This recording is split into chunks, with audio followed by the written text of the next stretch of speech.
What is up, guys, gals, and ghouls? Dallas here. American Horror Stories in double feature are almost here, and with that, I had some thoughts that I wanted to share and see what you think. So my biggest question as far as American Horror Stories goes is, are the episodes going to connect, and do they actually connect to the American Horror Story mothership series as a whole? So the only answer that I have right now is possibly. Ryan Murphy claimed that each American Horror Story season was standalone back when Murder House and Asylum were fresh, but with Covenant Freak Show, he openly reneged on that statement and said that the series was always meant to be connected. It defeats the analogy purpose, but it does open the door to there being more of a connection than there appears to be if we try and take Murphy at his word. We won't know until we're at least a few episodes deep if there's any through line to them, but I'm thinking that there may be the slightest of connections between episodes, and Rubber Woman and Murder House making an appearance leave the possibility of more of the story's characters and monsters making their way to American Horror Story, or vice versa. There's no telling who we'll revisit, and that's semi-exciting. There's the double-edged sword of sorts with being nostalgic and being stuck in your own formula, and we'll see how well Ryan toes that. He already double-dipped ideas with Piggy Man, a rubber person, we've gotten hints of witches, pretty sure a freak show was in the trailer. Ryan loves to self-reference, but this is an opportunity to break the mold and try new things. I hope they seize that and run with it.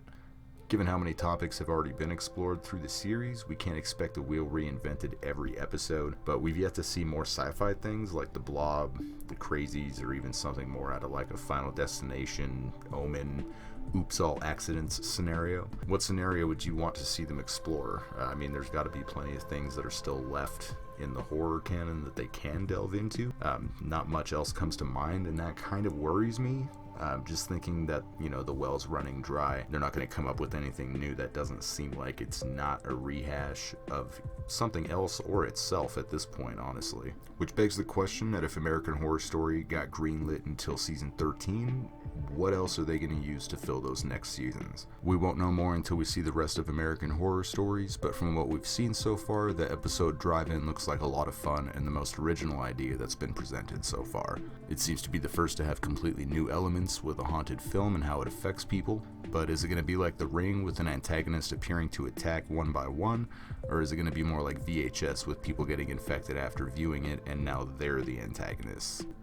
The evil Santa element we've also already seen. We know there's vampires involved in one of the later episodes, and the fire breather and snake lady from the trailer hinted a freak show. With 14 to 16 episodes ordered, I'm glad they're introducing something new, but the rest also feels like a lot of retreading for a series that was supposed to be doing its own thing. For double feature, we've yet to get a plot released for either feature, but we've seen glimpses of a high society type group that's led by Francis Conroy. This includes Evan Peters, Leslie Grossman, and Macaulay Culkin. We know Billy Lord is going to be a body mod artist who sharpens teeth, and we've seen glimpses of a bloody Sarah Paulson. So there was a bootleg promotional little snippet that was released recently, and it showed Sarah Paulson with blood running down her face as she was walking on the beach, but rather than having been attacked, I think it has to do with her name, TB Karen, and the TB standing for tuberculosis. Similar to the crazy old man in movies being seen as nuts but often valid in their mad ramblings, I think she's going to be the unheard voice of reason concerning the goings-on of the season. We've also seen the sharp-toothed pale creature on the poster and some promo pictures of trench-coated tall people that were released, but do we think these are the sirens or mermaids that fans think are coming, or just body-modified people with a penchant for extreme pain when they accidentally bite their own tongues? Also, when does double feature take place, and will there be enough info to know if it's in the mainline American Horror Story canon or in the 1984 alternate universe branch? Maybe they'll make a reference to Kajagoogoo dying before their time and we'll know for sure.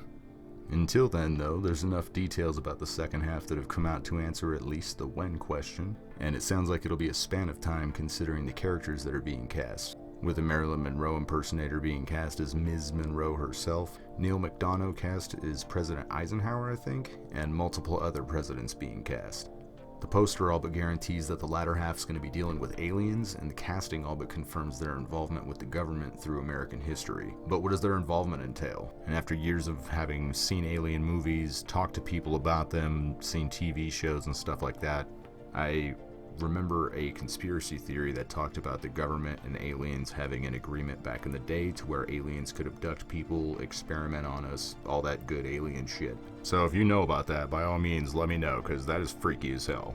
Anyway, now that aliens are coming back, does that mean Kit is going to be coming back as well? Like, are these even the same aliens? We're going to find out more as time goes on, but you guys, the 1.5-year wait is almost over. Let me know what you're most excited for, and I'll talk at you next time.